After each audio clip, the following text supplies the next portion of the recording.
Perkenalkan, nama saya Febrian Bliger MCT, NIM 2018-71022. Asal kampus dari Institut Teknologi PLN.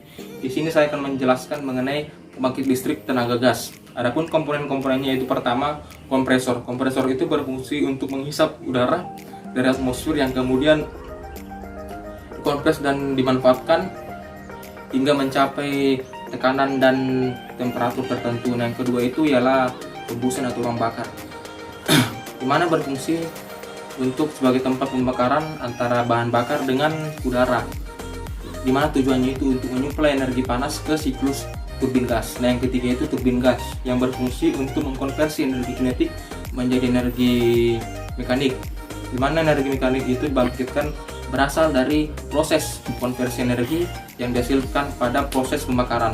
Keempat itu ialah exhaust. Exhaust itu berfungsi sebagai saluran pembuangan untuk membuang gas panas yang merupakan gas dari hasil kerja turbin. Nah, yang kelima itu ialah generator. Generator itu berfungsi untuk pembangkit energi listrik yang dihasilkan dari proses konversi energi mekanik pada turbin menjadi energi listrik. Nah, terus yang keenam, transformator berfungsi untuk menaikkan tegangan yang akan dikirim ke gardu induk melalui SUTT. Adapun juga komponen-komponen penunjangnya.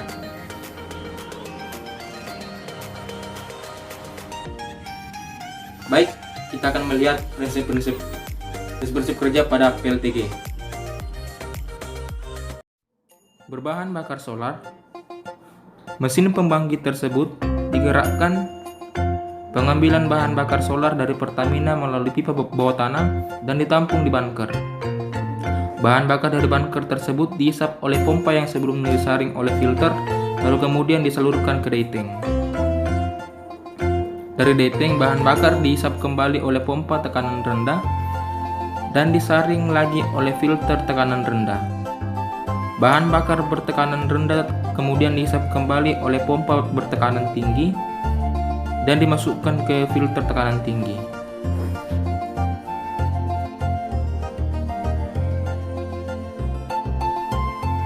Kemudian masuk ke dalam flow divider atau distributor yang berfungsi untuk membagi bahan bakar tersebut ke setiap ruang bakar.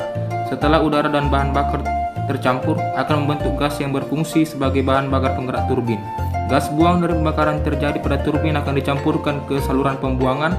Putaran dari turbin menghasilkan 5120 rpm dan kemudian dikonversikan menjadi 3000 rpm dengan menggunakan alat yang bernama load gear. Hasil putaran dari load gear tersebut yang menggerakkan generator dan menghasilkan listrik sebesar 21,5 ribu megawatt. Untuk menjaga kestabilan temperatur generator digunakan alat exciter. Melalui transformator utama, energi yang dihasilkan generator akan dinaikkan dari 11 kV menjadi 70 kV yang dikirim ke gardu induk melalui saluran udara tekanan tinggi atau SUTT. Nah, tadi kita sudah lihatkan untuk prinsip kerja pada pembangkit listrik tenaga gas. Nah, di sini saya akan menjelaskan mengenai masalah operasinya. Nah, di sini pada unit PLTG adalah suatu unit yang sangat mahal untuk biaya operasinya, khususnya pada biaya bahan bakarnya. Maka diinginkan agar PLTG beroperasi atau bekerja sependek-pendeknya. Misalnya pada beban puncak atau ada gangguan serta kerusakan di unit-unit pembangkit lain. Tetapi di sisi lain, men-start dan men-stop unit pembangkit listrik tenaga gas sangat membutuhkan keusan unit tersebut, sehingga merupakan masalah operasi yang sangat diperhitungkan. Adapun beban maksimum yang ada pada pembangkit listrik tenaga gas ialah pertama, base load rating adalah suatu kemampuan unit untuk melayani beban secara terus-menerus. Sedangkan yang kedua itu ialah peak load rating, adalah suatu kemampuan unit untuk melayani beban selama 2 jam atau tidak secara terus-menerus. Nah, adapun juga dampak lingkungan yang terjadi pada pembangkit listrik tenaga gas ini ialah pada gas yang terbuang dari exhaust tersebut dapat sangat membahayakan untuk ekosistem atau lingkungan di sekitar PLTG tersebut. Maka PLTG ini sangat ada banyak juga masyarakat yang tidak terima pada PLTG ini. Nah, sekian penjelasan mengenai pembangkit listrik tenaga gas. Bila ada salah mohon dimaafkan. Terima kasih.